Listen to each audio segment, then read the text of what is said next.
Good morning, good morning. Welcome back to another day in the life. Back to shift today. Got a 24-hour shift, doing things a little differently this morning. Decided to slow things up a little bit where I park and not go for a run. Kind of hammered it out the last 2 days and decided I wanted to sleep a little bit, which didn't end up happening anyways. So woke up with Callie and did the normal routine, all that good stuff. Got in a little bit of reading, which was nice, but ultimately just wanted to give my body a break because I've been hammering it out the past 2 days. I did my tempos yesterday, and those actually felt really good. My tempo run yesterday was really pushing pace. It was 8 miles. I'm gonna put it up here and kind of like link in all of the Garmin data so you guys can check that out. But off the top of my head, actually I can use my phone. The run was a 1 mile easy zone 2 conversational warm up, followed by 2 miles at an 8:40 pace, a mile and a half at an 8:15, a mile and a half at an 8-minute per mile pace, and then a 1 mile at 7:45 per mile pace, followed by a 1 mile cool down. So conversational zone 2 effort there. I hit that, and then we went into the gym. I had a really busy day in general yesterday between Callie's chiropractic appointment, and I had 2 meetings, a mentorship meeting in the beginning of the day, followed by midday gym meeting with the crew at the gym. And then we're doing, a consistency challenge in which we have challenges that we have to do each time, and then trainers challenges. And I went ahead and knocked out a trainers challenge. So it was like 30 deadlifts, barbell deadlifts at 185, followed by 20 calories on the rower. I was shooting for 30, and then 10 calories on the ski. And that's just an all-out sprint, which I did in like 151, which I'm not too mad about. That was pretty solid, 151. To hammer all of that out. So I did that. Then I left, had 2 clients back to back, one of which, the second one, I ended up working out with a little bit more, just tied in some strength with him and then closed it out. So both of those clients are my hybrid clients, where I see one of them once a week, one of them twice a week in person, and then the remaining of their programming is going to be done online, as well as their nutrition and stuff like that. So yeah, if you guys are new here, another quick welcome. My name is Paul Colson. I am a firefighter, paramedic, rescue diver out of South Florida. I am also a fitness coach, both in person and online, phasing out of the in-person stuff, only taking select clients there, but trying to really branch out online and be able to help more of you guys more in depth, accountability, nutrition, tracking, custom programming, all of that fun stuff as well. Been a trainer for 8 years. Also a father, husband, daughter, girl dad. Anyways, now, in general, body was feeling a little beat up this morning. The day before that, I did hit a strength session as well. That was really solid strength session, tying that out with a Hyrox finish, which I cannot remember off the top of my head either. Being that the back half of this week, I'm stacking everything up just to get everything that I can in prior to the trip. All the way up through Sunday. I'm probably going to take today off of the running in general and then just do a Hyrox session at the station. Last time I did it at this station, the treadmill wasn't exactly the best, so I may or may not run. I might try to just bike and row instead. So this is not my normal station. This is the other dive station that they're moving me out to for staffing purposes, because we need 2 divers at a minimum at each station. And my current station only has 2, and this one did not. So as the junior diver medic, still with 5 years on now, I'm getting bumped out, which is fine. So hopefully it's a chill day. We shall see how it goes. And again, last shift before Utah. So stay tuned. We'll take you guys around the station a little bit today, kind of try to talk to you guys about a piece of equipment. We'll see what I can find. Be a little bit more informative in that way. I want to kind of break down, for those of you that have been asking me, like, my journey into the firefighting stuff. I'll kind of break that down and tell you what it's like, at least for South Florida, because I can't speak for every other state. So we'll talk about all that good stuff. We got business I got to hammer out prior to the trip, and the Hyrox workout at some point today. So traffic is an absolute shit show, so I'm gonna focus on that and drive into the station. So I'll see you guys in a bit.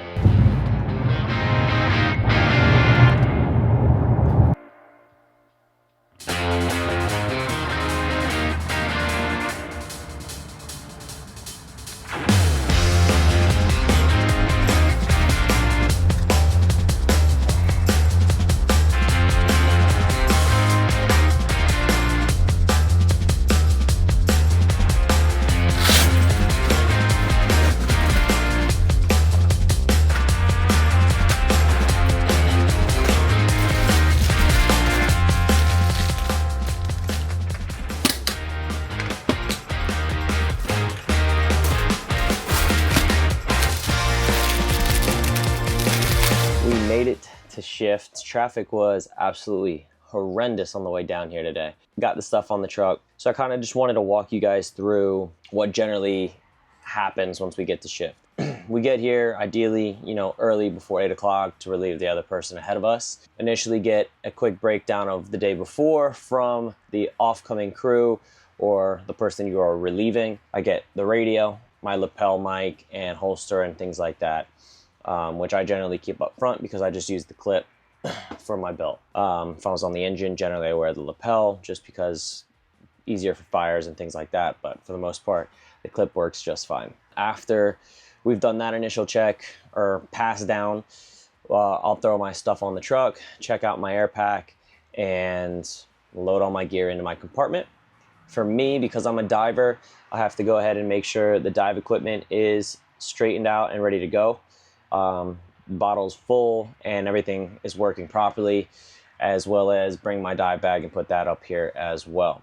So once all the gear and stuff like that is on the truck, generally we do Sundays, we do a full inventory of the truck, but during the week, it's just a basic checklist to make sure we have everything we need to run the calls that we need to, or we're not missing anything pertinent or super important just to use throughout the day. If we can run a code, save a life, then generally we're good to go. So check the bags, check the boxes, check the IV tray, make sure this is pretty and good to go, and then check the life pack, make sure that batteries are good and functioning properly, and then the auto pulse, which if we get a code is what we generally transition to after a few rounds of CPR, 5 minutes of CPR, 10 minutes of CPR. We'll transition to the auto pulse, which is frees up hands. It's an automatic compression unit.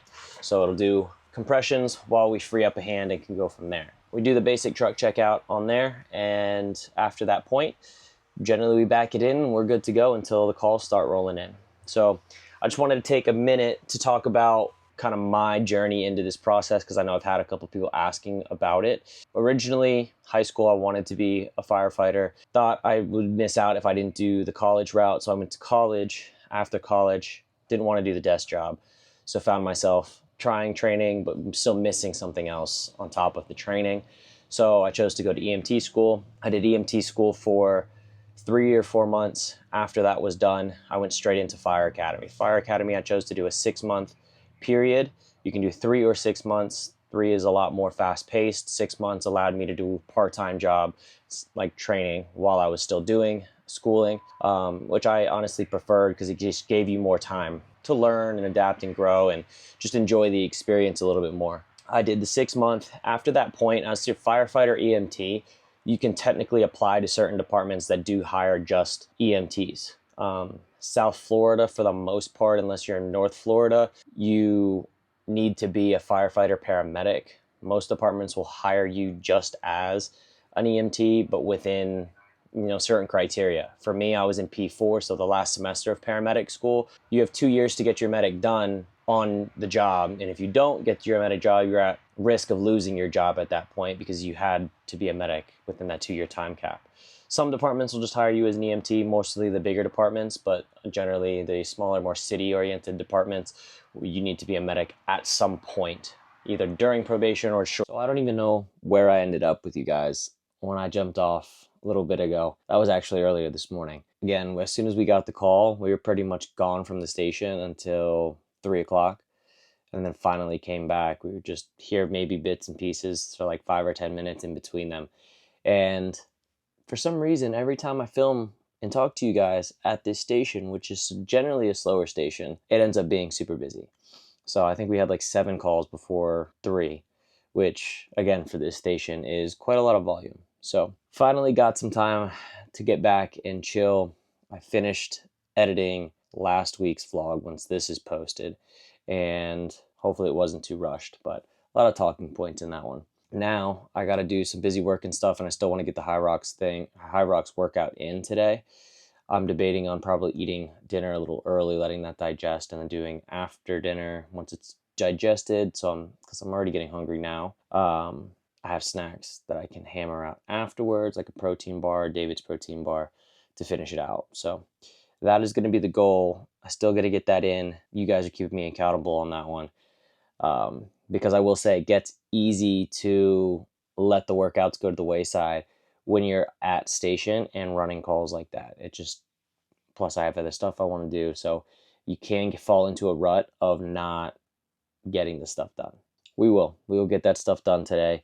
And yeah, from kind of what I was finishing talking about, I was like wrapping it up with, you have to be a medic after 2 years. Most of the departments down here make you do that. After that point, I got hired on, and it was 3-4 months of, orientation, probationary stuff, and then you're on probation on shift for here almost a year and a half, which is longer than the usual. Generally, it's about 12 months with orientation and training included. So it's just dependent on the department and where you're located. Some departments are also split departments.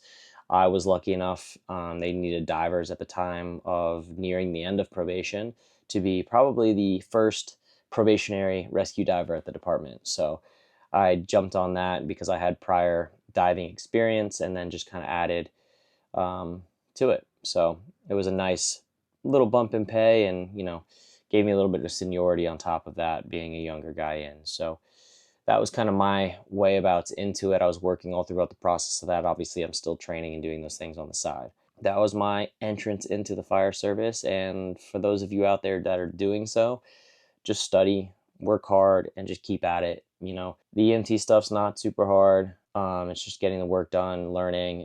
If you're a great EMT, it transitions into your medic, because it's the foundations of your skills. For the fire stuff, make sure your cardio is on point. Make sure you are, able to lift a decent amount. You will be carrying a decent amount. Get used to being hot and uncomfortable, and just train in those elements. And again, just one step at a time, one day at a time. And if you guys have questions or need help on that, obviously reach out.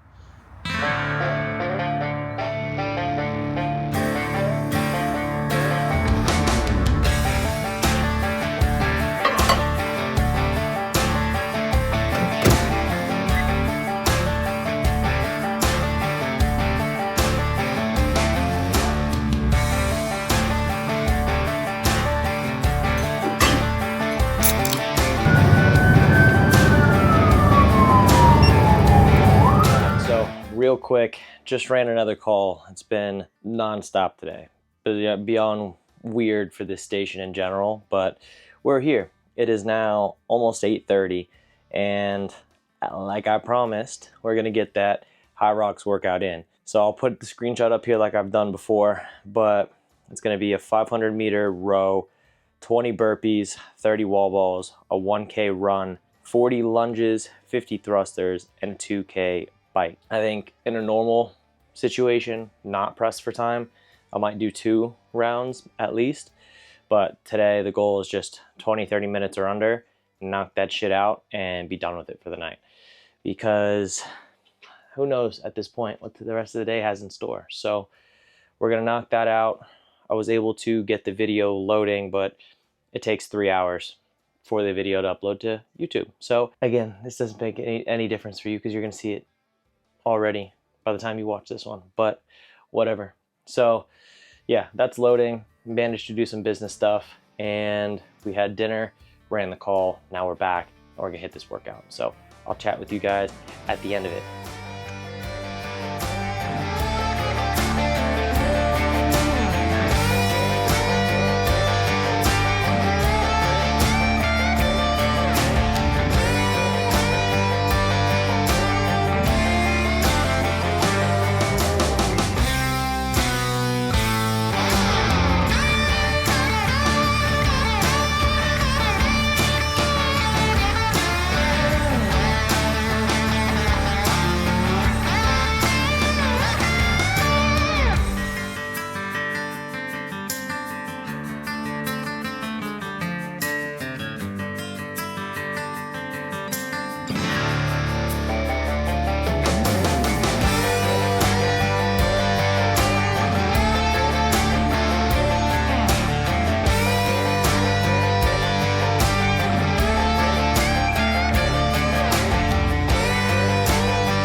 wrapping this thing out. We ended up getting the Hyrox circuit done, and it went pretty smooth.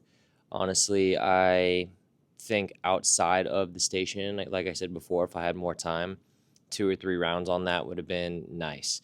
It felt like more of an engine builder, just something you kind of like take your time. You're going like maybe RPE 7, probably like RPE 8, just kind of steady pushing through, and it was a good one. Thrusters definitely kicked my ass, but all in all, good stuff. I'm glad that I got it in. I made the time, I put forth the effort, and I feel better about myself for getting the session done. Definitely feel like my appetite is picking up because I've had the munchies all night since then. It is now midnight, so I am taking my ass to bed. I finally got the video uploaded late. It's a midnight drop, so we'll see how that shakes out. But got it done, got it posted, got some content planned out for the next week, trying to get ahead as much as I can. Obviously, we had a crazy, crazy hectic day to start the day, and even push into the afternoon a bit. So overall, I can't complain. This was my last shift before a nice 2-week break. And like I said, next week, obviously, you're going to get this video. And then the following week, you guys are going to probably see more of a Utah vlog day in the lifestyle outside of my neck of the woods, right? In the snow, they are looking like we're going to get some good snow. So hopefully some good snowboarding clips on there. I am an avid snowboarder, so it should be a fun one. Just leaving you guys with something like I always do. It's important to just be present, be present and be grateful and thankful for every moment you have. The ability to wake up every day, work out, lift weights, eat right. Shit isn't always perfect, and we can put so much pressure on ourselves to be perfect, whether it be financially or physically or mentally perfect. There's no such thing. And we have to be, mindful and understanding of that, and just give ourselves some grace through the process of life and take moments to truly slow things down and see what's around you. Because it's so easy to just coast and turn on autopilot, and you miss so many moments. Stay present, be present, slow things down. You got one life to live, so you might as well enjoy it to the fullest. And that's why I'm pushing and competing and doing all these extra things that I'm doing. So get out there, keep chasing, keep pushing, and keep doing, man. And I will see you guys in the next video. Good night.